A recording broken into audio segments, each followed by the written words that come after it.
Hey y'all, how are you? I literally ran out of bed to record this because I realized I've been getting lots of questions about immigration evaluations and assessments, particularly from my fellow therapists out there. So I'm going to do a Q&A, and just go over the top 5 questions that I've consistently seen across all my platforms, and give a little bit of information about that. Just an FYI, I don't do typical, pick my brain sessions. Like, this is being here on YouTube and watching these videos. This is your ability to pick my brain around these issues. Outside of this, if you're interested in working with me one to one, let me know. My website is always above. All right, so without further ado, let's get right into it because I wrote all the questions down. Literally went through all my social media platforms and wrote down some of the most popular questions. So the first question that I always get is, do you have to be certified? And so to that, I say there is no official certification for this. And if anybody's telling you that, they are misguiding you and they're misleading you. However, you are already certified, quote unquote. And what I mean by that is I took a training one time. It was through like Stanford University, Cambridge Health Alliance, Harvard University. It was like this huge forum and training on immigration evaluations and assessments. And one of the attorneys said, and I'll never forget it, and this is what drives me every day. This is what makes me feel so confident in doing this work and never doubt myself, especially when I see certain comments.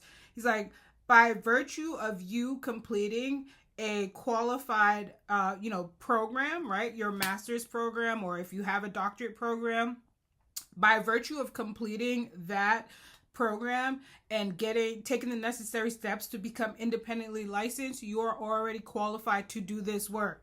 And once he said that, something in my brain shifted. Like, and I said to myself, I'm gonna go into this full speed, and I never looked back since then. So you are already qualified by virtue of being a licensed independent clinician. And if you are pre-licensed, if you're, have the LMSW or the LAPC or MFTA or whatever the other associate licenses are, you could do this work, but you need to be working under a licensed clinician, right? A licensed independent practicing clinician. I cannot stress that enough. You are not qualified to do this alone. You will need a signature from a licensed independent practicing clinician. So that is that. You are qualified to do this work. This then leads me to the second most common question that I get is trainings. Like, can you recommend a training? And like, what do you think? Like, can you recommend any trainings? And the reality of this is that I don't recommend any particular trainings because, number one, nobody's paying me to like promote their trainings. And to that point, like, I can't speak to any training other than the ones that I did by myself. And I've kind of shared that multiple times. I did a program through UT Austin in collaboration with Gita Soul, University of Texas, Austin. They had a collaboration with this company or this nonprofit in the community, and it was like through the School of Social Work or something like that. I did that training. And then I told you about the training that I did through Harvard, Stanford, Cambridge Health Alliance. All these like attorneys, they came together and like collaborated on this like really intense training, and I did that one as well. So that's what I did. As far as vouching for other people's trainings, I can't do that because I've never sat through their trainings. I've never gone through their trainings. I don't know what that looks like. So I'm never going to, vouch for any particular training or recommend that anyone takes any particular training because I just don't know, and I'm not familiar with what that looks like. I'm not familiar with their work. Like, yes, there are groups. People often go back and forth exchanging tips and ideas. And one of the groups is immigration.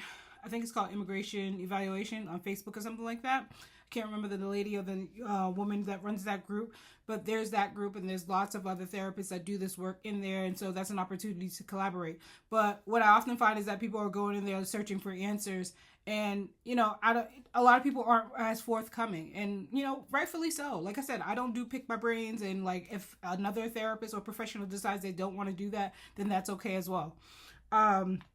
Which leads me then to the third most frequently asked question is, do you have to be a psychologist? So that goes back to the first point that I made, right? I went through that training. The attorney, who's a well-seasoned immigration attorney, also former judges were in that training. also confirm this idea that, not just this idea, but confirm the fact, right? Let's be clear. This is a fact, that licensed independent practitioners at the master's level and the doctoral level are eligible to do this. So no, you do not have to exclusively be a psychologist. And I've seen things like, oh, well, I thought only psychologists do evaluations. I mean, we all do evaluations. To the extent to which we could use different tools, that depends on, based on our, our degrees, right, and our licensure, right? Now, if you have a doctorate in like social work or a doctorate in like, what are the other doctors people get, behavioral health or something like that, then you still don't have access to the tools that a licensed clinical psychologist does. So like, yeah, you don't have to exclusively be a psychologist. I'll just say that. And I just want to continue to stress that, unless other things change later on down the line, the boards decide to jump in on this and say otherwise, then we'll see.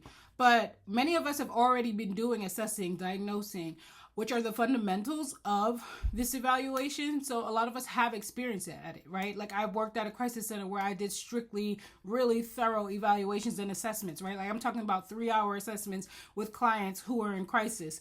And so many of us have those skill sets already. And again, that's what qualifies us to be able to do this work. When we think about what makes or what differentiates this from like standard outpatient work or standard one-to-one work as we're used to in our private therapist settings, is really that we're taking more so of the forensics evaluative track rather than the one-to-one supportive ongoing therapy, right? We're seeing this client maybe 1 to 2 times versus like with one-to-one, like you're working with them, like, there's no time track on how many times you can see this person, right? You're working with them ongoingly around different set of goals. And for this one particularly, the goal is to evaluate in more times than none the extent to which the trauma they endured, of course, depending on the type of assessment that you're doing, the extent to which the trauma has impacted their mental health and how that issue may impact their well-being, their safety, and things of that nature. So that's pretty much the extent to it. And then the fourth most common question that I get is marketing. Listen, there's no simple formula for marketing. It's a trial and error process.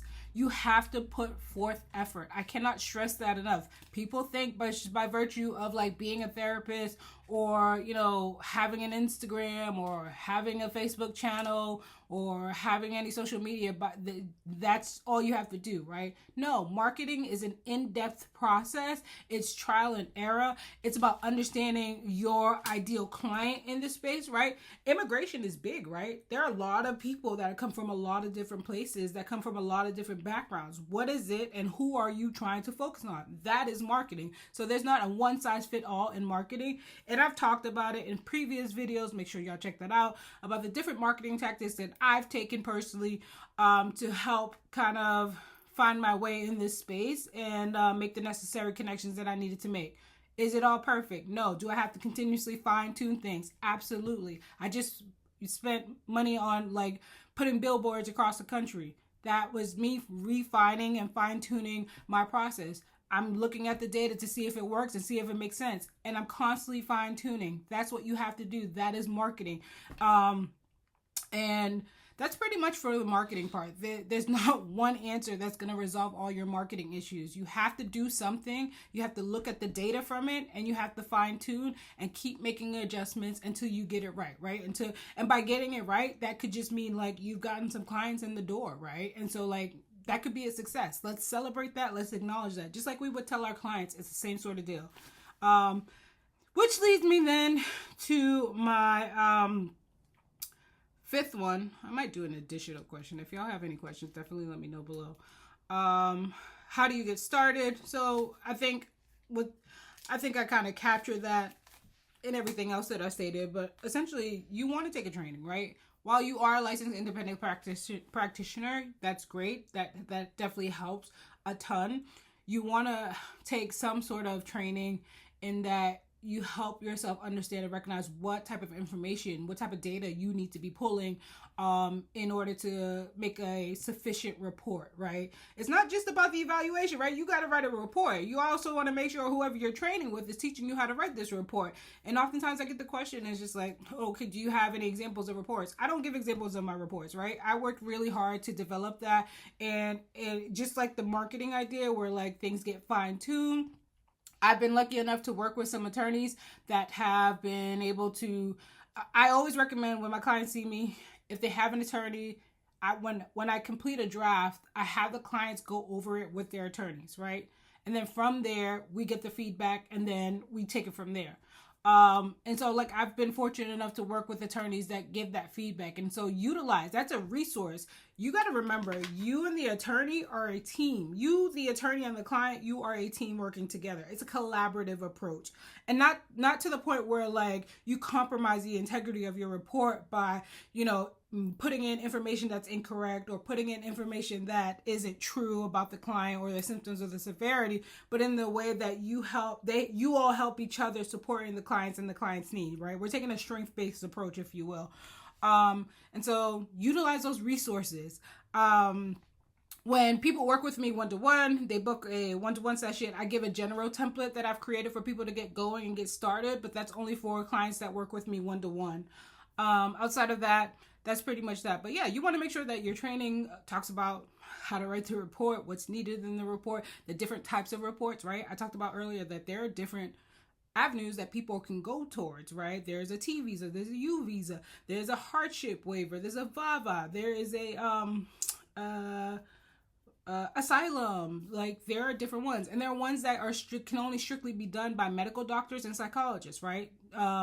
And so I don't touch those at all, obviously, because I'm not a licensed clinical psychologist. So there are actually ones that are exclusively to or can be only completed by licensed clinical psychologists and medical doctors, right? And so the other ones, it's for all of us to get into, right? There's no shortage. There's definitely a need, obviously, with this current administration. There are definitely lawyers out there who are looking for a therapist like you and I. I had somebody reach out to me the other week, said they came across my YouTube, right? That's marketing. So hopefully this was helpful. And if you are interested in working with me one-to-one, then I'm going to leave my information below. Do not hesitate to reach out and let's get you going. Because like I said, there's plenty of opportunity here for us all. You just have to be ready to dive in and make that change. And if you have any questions, make sure you leave it below. And hopefully this was helpful. And y'all take care. Until next time.